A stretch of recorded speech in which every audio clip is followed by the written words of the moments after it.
Jadi apa sih tujuan kita mempelajari hukum persaingan usaha ini? Tujuan kita mempelajari hukum persaingan usaha ini itu untuk memahami, mematuhi, dan juga untuk menghindari pelanggaran-pelanggaran dalam berbisnis yang dapat merugikan pihak pesaing ataupun pihak konsumen. Dalam mempelajari hukum persaingan usaha ini juga kita dapat membuat sebuah strategi yang baik dan tepat sasaran untuk menghasilkan bisnis dengan potensial yang besar. Nah, pertama-tama untuk mengetahui apa sih itu kompetensi dan persaingan, yuk kita simak penjelasan dari Resti. Persaingan atau kompetisi. Saingan atau kompetisi dalam hukum bisnis merujuk pada keadaan di mana dua atau lebih perusahaan bersaing dalam pasar yang sama untuk merebutkan pelanggan atau pangsa pasar. Kompetisi ini dapat terjadi dalam berbagai bentuk seperti harga, kualitas produk, layanan, inovasi, atau pemasaran. Dalam hukum bisnis, persaingan yang sehat dan adil sangat ditekankan. Hal ini karena persaingan yang tidak sehat dapat mengakibatkan pelanggaran hukum seperti monopoli, praktik kartel, atau praktik bisnis yang merugikan konsumen atau pesaing. Benar nggak sih, persaingan itu telah mengubah dunia dan telah mensejahterakan umat manusia? Benar banget, ketika manusia satu dengan manusia lainnya tidak memiliki persaingan, mereka tidak akan mempunyai keinginan untuk maju dan keinginan untuk lebih unggul dari yang lainnya. Maka, ketika semua keinginan-keinginan itu tidak ada, akan mengakibatkan kesejahteraan yang melambat. Dan untuk persaingan khususnya di dunia usaha dipengaruhi oleh adanya teknologi dan juga peningkatan produktivitas yang didorong oleh pasar yang kompetitif. Kenapa ya persaingan itu penting? Dengar penjelasannya Putri yuk. Persaingan itu penting loh, karena pertama, persaingan memaksa perusahaan untuk menekan biaya menjadi lebih rendah. Yang kedua, persaingan memaksa perusahaan untuk selalu menciptakan produk baru dan berinovasi. Seperti contohnya yaitu HP. Dulu HP hanya bisa digunakan untuk telepon dan SMS saja. Nah, seiring dengan perkembangannya teknologi dan kebutuhan manusia, maka diciptakan HP yang lebih canggih untuk bisa lebih dari telepon dan SMS. Misalnya seperti untuk video call dan lain sebagainya. Yang ketiga, persaingan memaksa terciptanya pelayanan yang lebih baik. Pelaku usaha berlomba-lomba agar dilirik oleh konsumen. Jadi ketika pelayanan buruk, maka pelaku usaha tidak akan dilirik oleh konsumen. Yang terakhir, menguntungkan konsumen. Hukum persaingan usaha juga nggak kalah penting loh, karena Persaingan perlu adanya aturan main, karena terkadang tidak selamanya mekanisme pasar dapat bekerja dengan baik. Dalam pasar, biasanya ada usaha-usaha dari pelaku usaha untuk menghindari atau menghilangkan terjadinya persaingan di antara mereka. Berkurangnya atau hilangnya persaingan memungkinkan pelaku usaha memperoleh laba yang jauh lebih besar. Maka dari itu, agar persaingan itu tetap ada, akan tetapi persaingan tetap sehat, maka perlu adanya hukum persaingan usaha. mau tahu nggak kenapa Indonesia baru tahun 1999 memiliki Undang-Undang Persaingan Usaha? Ini dia alasannya. Sebelum terbitnya Undang-Undang Nomor 5 Tahun 1999, Indonesia tidak memiliki hukum persaingan yang komprehensif. Sebelumnya, pengaturan tentang persaingan terdapat di berbagai peraturan perundang-undangan seperti Pasal 1365 KUH Perdata, Pasal 7 Undang-Undang Nomor 5 Tahun 1984 tentang perindustrian, dan lain-lain. Sebelumnya, ide pembentukan sudah lama dilakukan, misalnya dilakukan kerjasama antara FHUI dengan Departemen Perdagangan. Tetapi ide tersebut kandas karena tidak ada political will dan kondisi tidak terlalu kondusif.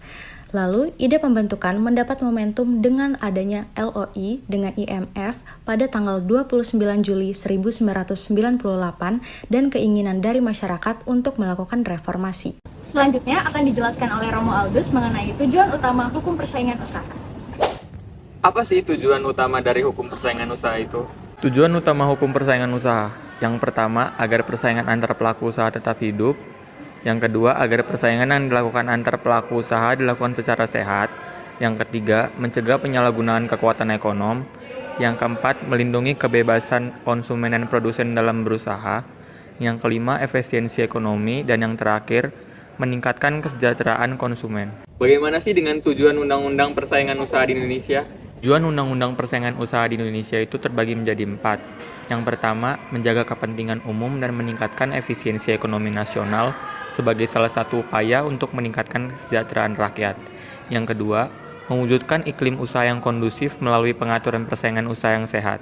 Yang ketiga, mencegah praktek monopoli atau persaingan usaha tidak sehat yang ditimbulkan oleh pelaku usaha. Yang terakhir, terciptanya efektivitas dan efisiensi dalam kegiatan usaha. Untuk materi selanjutnya akan disampaikan oleh Amira. Nah, selanjutnya kita akan membahas tentang peraturan perundang-undangan nomor 5 tahun 1999. Jadi, di dalam pengaturan Undang-Undang nomor 5 tahun 1999 terdapat 6 pengaturan. Yang pertama, perjanjian yang dilarang. Yang kedua, kegiatan yang dilarang. Yang ketiga, posisi dominan. Yang keempat, komisi pengawas persaingan usaha. Yang kelima, penegakan hukum. Dan yang terakhir, ketentuan lain-lain. Sedangkan ketentuan umumnya adalah Ketentuan umum dalam pasal 1 angka 5 Undang-Undang nomor 5 tahun 1999. Pelaku usaha adalah setiap orang perorangan atau badan usaha, baik yang berbentuk badan hukum atau bukan badan hukum, yang didirikan dan berkedudukan atau melakukan kegiatan dalam wilayah hukum negara Republik Indonesia, baik sendiri maupun bersama-sama melalui perjanjian, menyelenggarakan berbagai kegiatan usaha dalam bidang ekonomi. Nah, apa aja sih yang terdapat di dalam Instrument of Competition Policy? Yang pertama ada struktural, merger dan monopolize.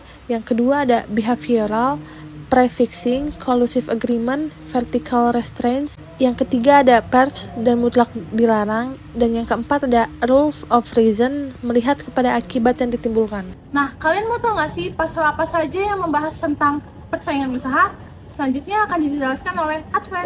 Nah, sekarang kita akan membahas tentang pasal-pasal yang ada di Undang-Undang Nomor 5 Tahun 1999. Pasal 5 Undang-Undang Nomor 5 Tahun 1999 berbunyi, pelaku usaha dilarang membuat perjanjian dengan pelaku usaha pesaingnya untuk menetapkan harga atas suatu barang dan jasa yang harus dibayar oleh konsumen pada pasar bersangkutan yang sama. Lalu, Pasal 7 Undang-Undang Nomor 5 Tahun 1999 berbunyi, pelaku usaha dilarang membuat perjanjian dengan pelaku usaha pesaingnya untuk menetapkan harga di bawah harga pasar yang dapat mengakibatkan terjadinya persaingan usaha tidak sehat. Selanjutnya, apa aja sih karakteristik pasar permintaan? Yang pertama, ada elastisitas harga. Elastisitas harga adalah cara untuk mengukur berapa banyak jumlah produk atau layanan yang dibeli atau dijual berubah ketika harganya berubah. Lalu yang kedua ada substitusi. Substitusi adalah barang atau produk yang dapat menggantikan produk lainnya namun masih memiliki fungsi atau peran yang sama dengan produk yang digantikan, atau bisa disebut juga sebagai barang pengganti. Yang ketiga ada pertumbuhan pasar. Pertumbuhan pasar atau market growth merupakan kenaikan permintaan akan produk atau layanan tertentu dari waktu ke waktu yang terjadi dalam suatu pasar. Yang keempat ada jenis produk. Jenis produk itu ada berbagai macam. Yang pertama ada produk konsumsi, seperti produk kebutuhan sehari-hari, produk belanjaan, produk khusus, dan unsold goods. Lalu ada produk industri seperti bahan baku dan suku cadang, lalu barang modal, lalu business supplies and service. Lalu yang ketiga ada produk berdasarkan bentuknya seperti produk barang dan produk jasa. Yang keempat ada produk berdasarkan daya tahan. Yang pertama seperti barang tidak tahan lama dan barang tahan lama. Lalu yang terakhir ada tingkatan produk. Yang pertama, produk utama atau inti. Kedua, produk dasar atau generik. Lalu yang ketiga ada produk yang diharapkan. Keempat, produk yang ditingkatkan. Lalu yang kelima adalah produk potensial. Lalu yang kelima ada metode pembelian.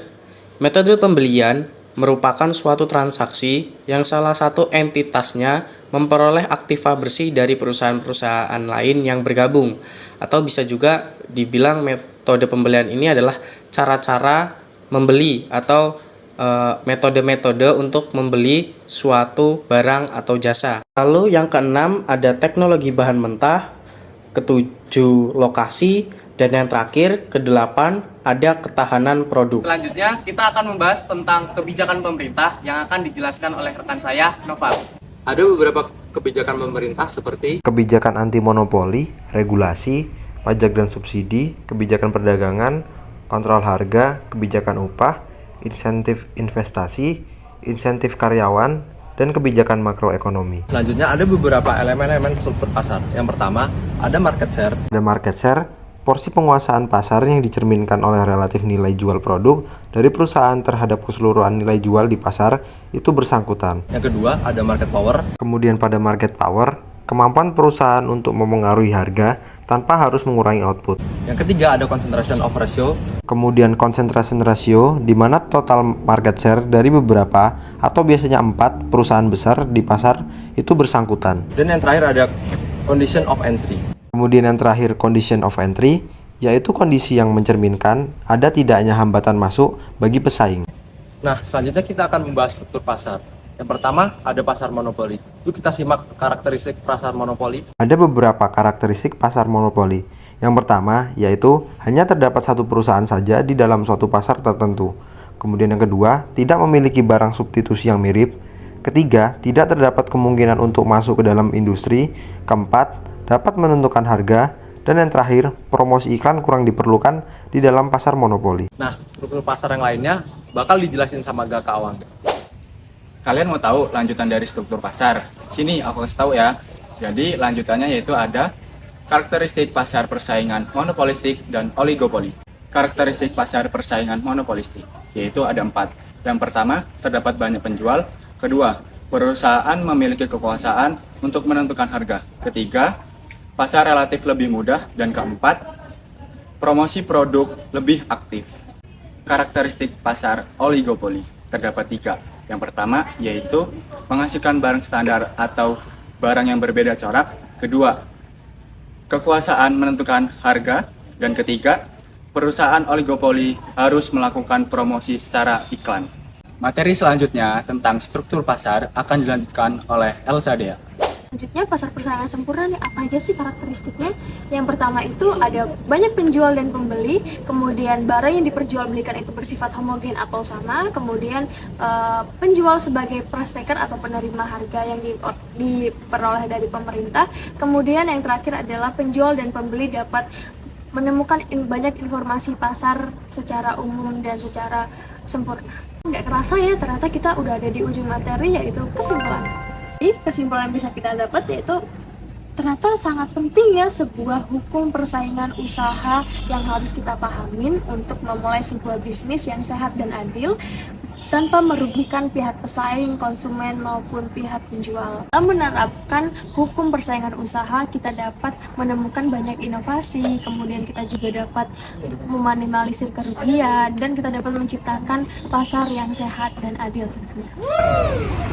Itu dia video presentasi dari kami.